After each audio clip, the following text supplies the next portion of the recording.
Hey kindergarten, I hope you're having an awesome Monday and you're ready to get started with some math. So let's get started with our number talk for the day.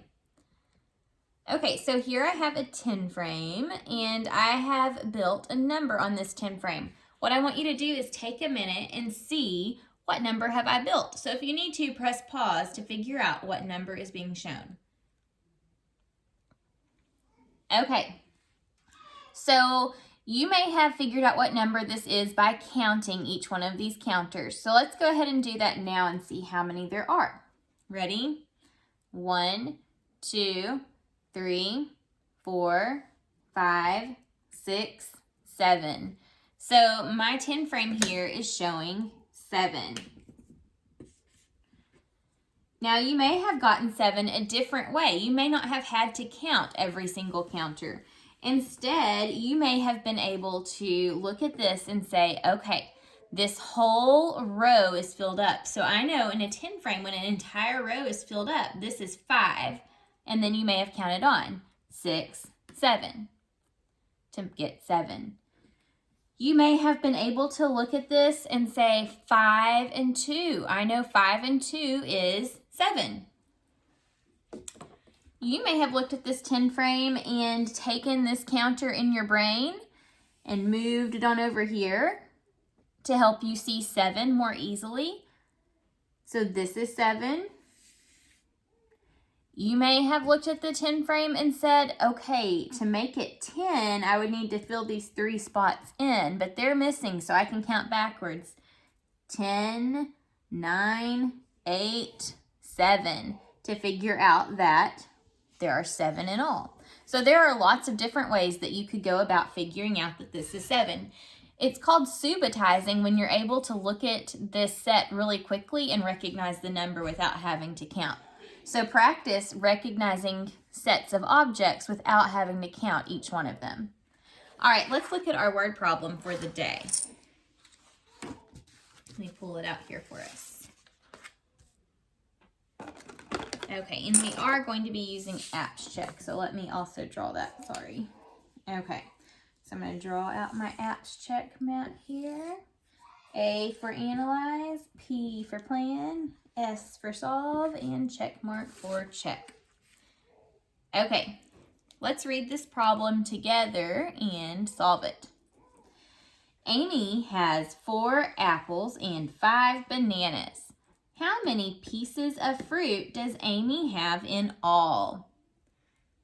Okay, I want to read this again to you, and this time when I read it, I want you to listen for the question that we're being asked. What is it that we need to figure out? So listen carefully for the question.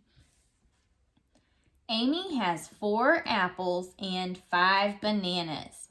How many pieces of fruit does Amy have in all? Okay. What was the question that we were being asked? How many pieces of fruit does Amy have in all? See, this sentence ends with a question mark, so that means that the whole thing is a question. So we're trying to figure out how many pieces of fruit Amy has in all. Now let's read back through the problem and listen for important information that's going to help us to figure out how many pieces of fruit she has in all. Amy has 4 apples and 5 bananas. What's important in that sentence? 4 apples and 5 bananas. Both of those numbers tell us pieces of fruit, right? Apples and bananas are both fruits. So that's going to help us to figure out the answer to the problem. All right, let's move on to plan. So I'm going to be deciding if I need to add or subtract. And I'm going to draw out a part whole mat also.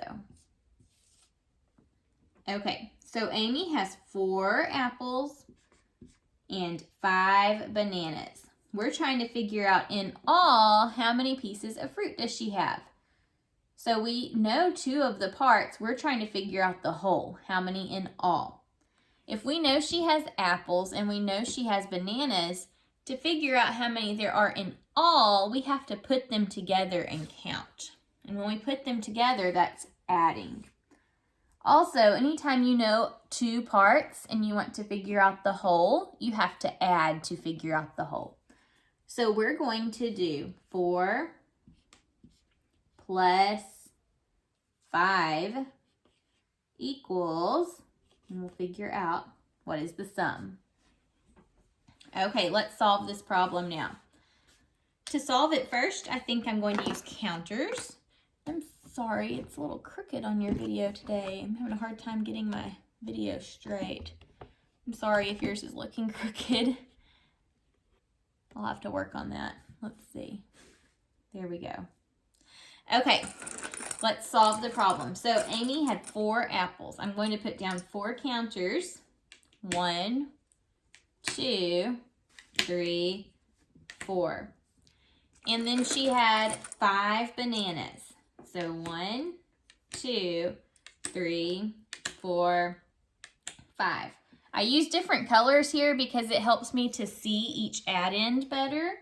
So here are my 4 apples and here are my 5 bananas.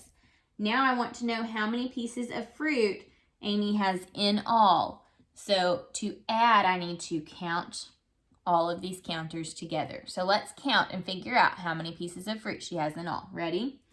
1, 2, 3, 4, 5, 6, 7, 8, 9. Okay, so it looks like she has 9 pieces of fruit in all.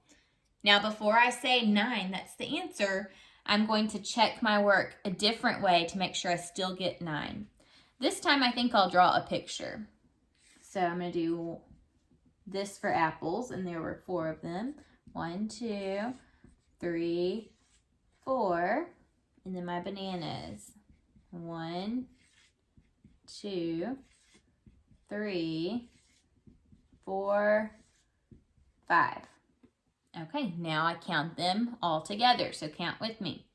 1, 2, 3, 4, 5, 6, 7, 8, 9. So both times we solved this problem, we got 9 as our answer. So 4 plus 5 equals 9. We can answer the question now too.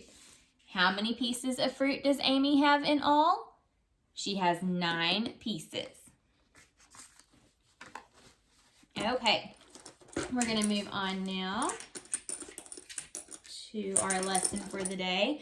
This week we're going to work on comparing sets of objects.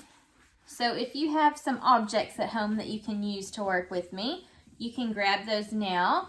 If you don't have counters, maybe you have Legos or coins or cereal pieces.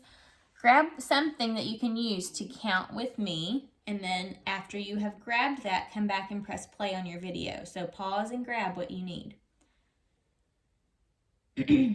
Okay, first thing I'm going to do is draw a line down the middle here. Now, I'm going to build a number on each side. So on this side, on the left, I'm going to show 5 counters.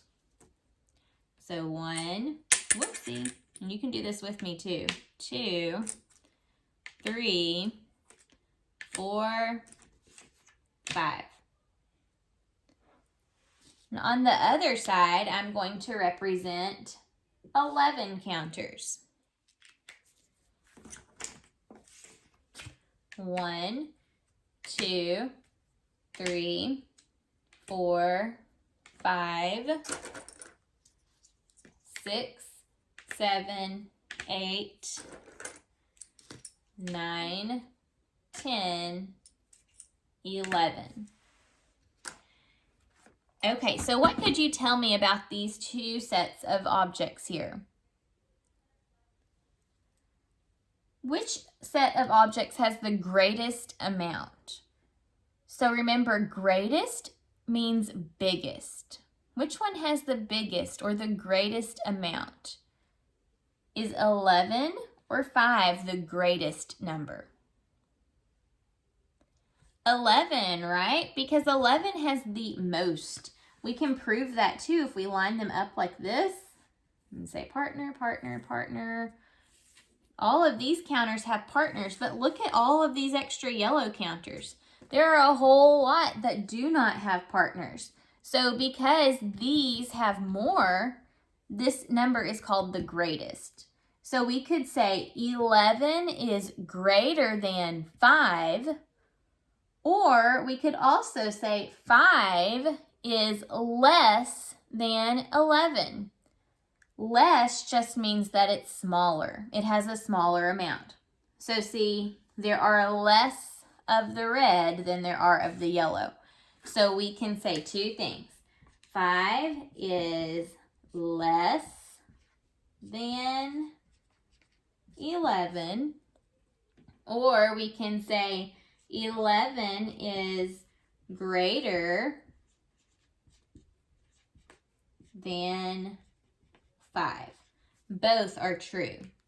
11 is greater than 5, and 5 is less than 11. If we are going to read this from left to right like a book, we would read it 5 is less than 11 because 5 comes first.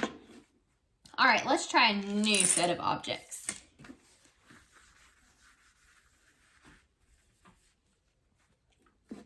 Okay, this time I'm going to represent these two numbers, 16 and 14.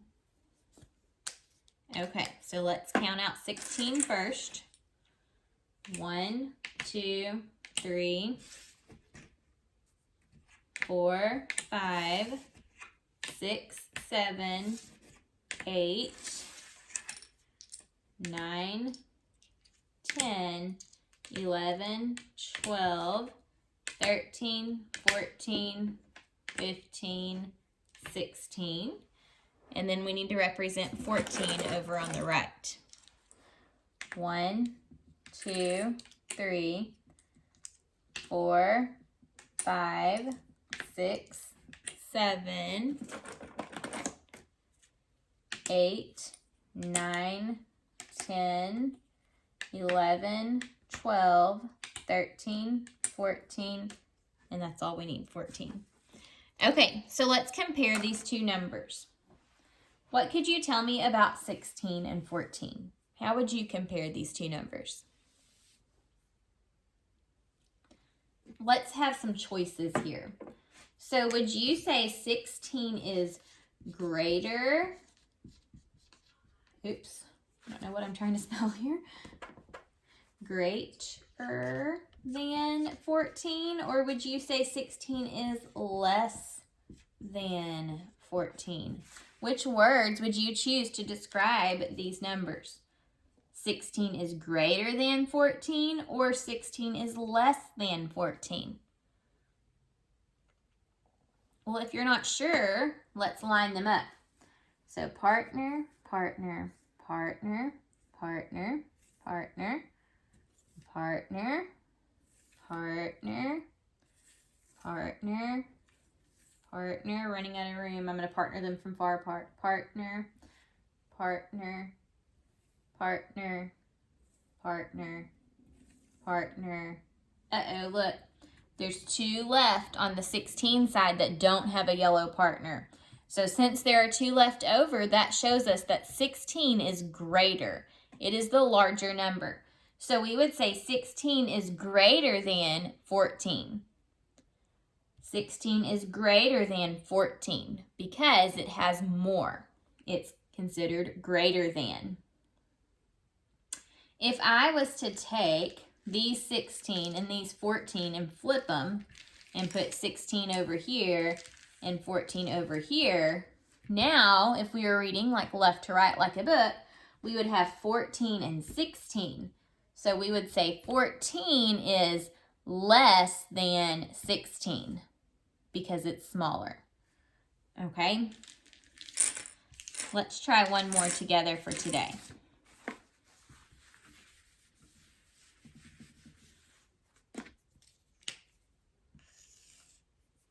Let's do 17 and 17. Okay, so I'm going to build 17 on the left. So here we go. 1, 2, let me get a bunch in my hand because I know 17 is a pretty big number. 3, 4, 5, 6, 7, 8, 9, 10, 11, 12, 13, 14, 15, 16, 17. Okay, now I need to build 17 on this side.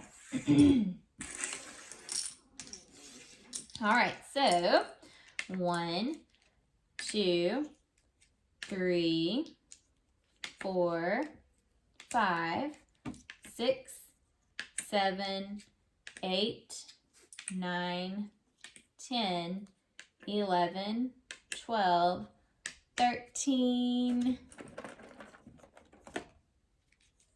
14, 15, 16, 17. Okay, so we have built each number. What would you be able to say about 17 and 17? How would you compare those two numbers? Well, let's look. And I'm not going to partner them up like I did last time because I want to show you something. So when I put these out, I made them like a 10 frame. I don't know if you noticed that, but I put rows of 5. So I have 1, 2, 3, 4, 5. And on this side, 1, 2, 3, 4, 5. So see, there's exactly 5 in each row. So we have a row here that could all partner up because there's 5 on each side. On my second row, I also have 5 on each side. So this whole row could partner up. Oops. Goodness gracious. There we go. The third row, 1, 2, 3, 4, 5, 1, 2, 3, 4, 5. I've got 5 on each side, so that whole row could partner up. And then I'm left with 1, 2, 1, 2. They could partner up. So if on both sides everybody has a partner, is that greater than, less than, or equal to? 17 and 17 are the same number. That's what happens if each side partners up all the way. That means they're the exact same. So when you have a same number on each side, you use the words equal to.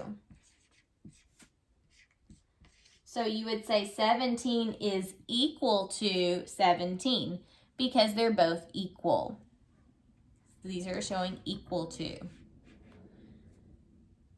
Okay, we're going to continue talking this week about greater than, less than, and equal to. I'll see you next time. Bye.